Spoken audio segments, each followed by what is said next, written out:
మిత్రులారా, తాండాలని గూడాలని గుర్తించింది ఎవరు గుర్తించినారు? ఈ దేశంలో ఇందిరాగాంధీ గారు. శ్రీమతి ఇందిరాగాంధీ గారికి ఈ తెగల పట్ల ఉన్నటువంటి అభిరుచి, ప్రేమ, దానివల్లే తాండాలు గూడాలు కూడా ఎదగాలి, వాటికి కూడా పట్టణ స్థాయి సౌకర్యాలు ఉండాలి అనేటువంటి తపన పడ్డ మహానాయకురాలు శ్రీమతి ఇందిరాగాంధీ గారు. ఆదివాసుల్ని దృష్టిలో పెట్టుకొని జమీందారుల నుండి భూములు లాక్కొని సీలింగ్ యాక్ట్ తీసుకొచ్చిన ఘనత కూడా శ్రీమతి ఇందిరాగాంధీ గారిది.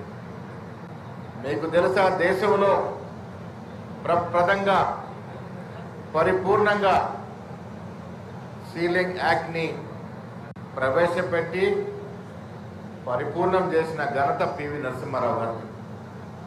వారి కారణంగానే వేలాది ఎకరాలు ఉన్నటువంటి జమీందారులు ఆ భూములు ఇవ్వక తప్పక ఆదివాసీలకి, ఎస్సీలకి, బీసీలకి, మైనార్టీలకి ఆ భూములు పంచడం జరిగింది.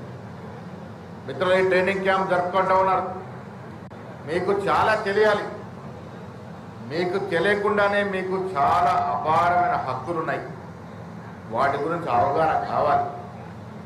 భారత రాజ్యాంగం ఇచ్చినటువంటి హక్కులు ఆ తర్వాత ఎన్నో మార్లు సవరణలు చేసి శ్రీమతి ఇందిరాగాంధీ మొదలుకొని మొన్న మన్మోహన్ సింగ్ వరకు సవరణలు చేసి మీకు ఎన్నో హక్కులు కలగజేయడం జరిగింది. చాలామంది ట్రైబల్స్ తెలియదు, మీకున్న హక్కుల గురించి మీకు తెలియదు. అపారమైనటువంటి రాజ్యాంగ హక్కులు ఉన్నాయి, వాటిని వినియోగం చేసుకోవాలి. ఆ దశగానే బెల్లయ్య నాయక్ గారు ఈ కార్యక్రమాన్ని నిర్వహిస్తూ ఉన్నారు. మిత్రులారా, ఇవాళ ఈ రాష్ట్రంలో మీ అందరి చొరవ వల్ల, మీ అందరు ఏకమవడం వల్ల కాంగ్రెస్ పార్టీ అధికారంలోకి వచ్చింది. ముఖ్యమంత్రిగా రేవంత్ రెడ్డి గారు, ఉప ముఖ్యమంత్రిగా భట్టి గారు, మిగతా మంత్రులు ప్రమాణ స్వీకారం చేశారు. మెజారిటీ శాసనసభ్యుల్ని మీరు ఇచ్చినారు. ఇది మన ప్రభుత్వం, ఇది మీ ప్రభుత్వం, మనందరి ప్రభుత్వం. నేను ఎందుకు చెప్తా ఉన్నానంటే, గత ప్రభుత్వాన్ని ఒకసారి పోల్చుకున్నప్పుడు అవి ప్రజల ప్రభుత్వాలు కావు, కుటుంబాల ప్రభుత్వాలు నడిచాయి. ఇవాళ ప్రజల ప్రభుత్వం వచ్చింది.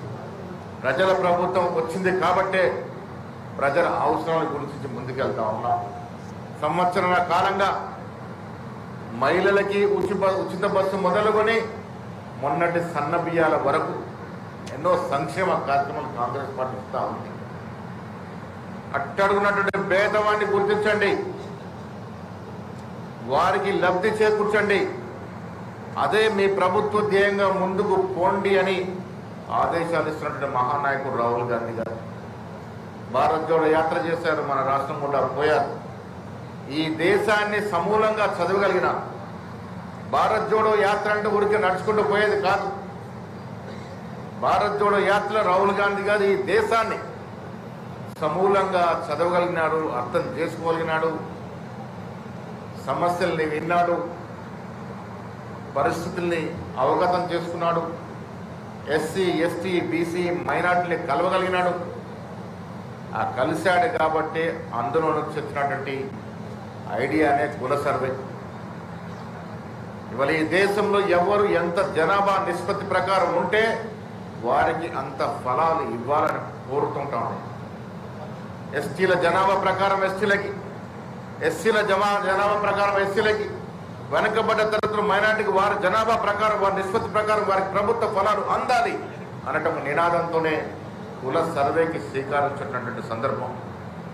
కుల సర్వేలో తెలిసింది ట్రైబ్స్ ఎంతమంది ఉన్నారు, లంబాడలు ఎంతమంది ఉన్నారు, కోయలు ఎంతమంది ఉన్నారు, గోండ్లు ఎంతమంది ఉన్నారు, బీసీలు ఎంతమంది ఉన్నారు, ఇవన్నీ కూడా లెక్కలు తేల్చిన ఘనత రాష్ట్ర ముఖ్యమంత్రి రేవంత్ రెడ్డి గారిది.